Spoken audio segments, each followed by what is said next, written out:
the country. And in studio, like I had initially said, I have Charles Gaku. He is the Managing Director of Air Travel and Related Studies Center. Just to continue with the conversation, yes, do you think there's local support when it comes to tourism, in terms of local tourists going to destinations in Kenya? First of all, I'd like to pay great tribute to my friend Simon Kabu, Bonfire Adventures. He's really worked very hard to sensitize and to bring on board as many domestic tourism and tourists as he could. It's a lot of effort, and he should keep up with that particular good work. That's an individual's effort. And individual effort is, of course, cannot be enough. It's not backed by policy. As I was talking to you earlier, that policy thing should be implemented. But then I would like to also look at, I'm a trainer, the perspective of the parent as far as joining a career in tourism is concerned, you know, for their kids.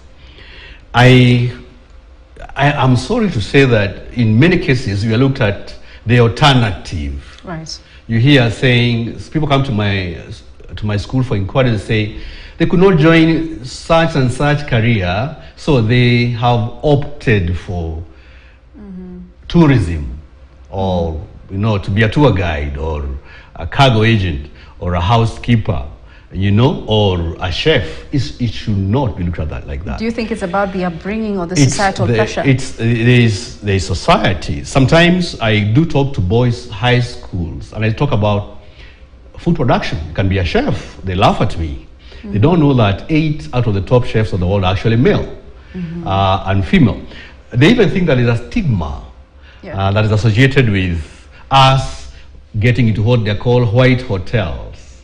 That you'll be discriminated against, you'll be served last, because you'll tip less, and so on. It's not true.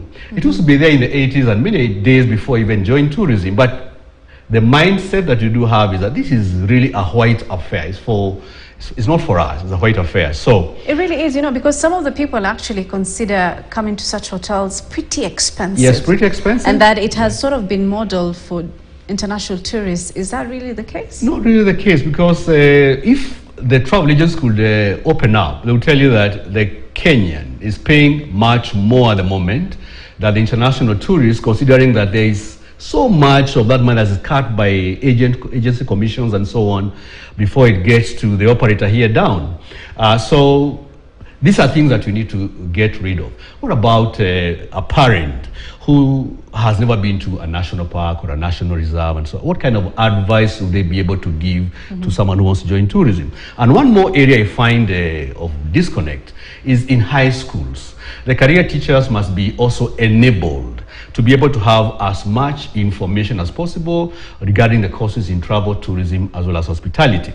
It is very common to give a call to a career to a career teacher requesting for a talk. They tell you, no, we do not have any interest in those careers because our students, all of them go to university. It's not true. So they should open up to us. They should allow us and other universities to be able to venture into their space when they have career talks and talk to the Form 4. Because the result is you get people who, or Form 4 leavers who have no clue what they want to become because they were never inducted early or given alternatives or careers available in all the fields during their high school days. So they get confused, and in that way, it's too late for them to decide on what they want because they were never nurtured well, they were never nurtured enough, and they end up making the wrong choices. Maybe just the final question before we go to something else. Yes. What then is the benefit of getting into this industry?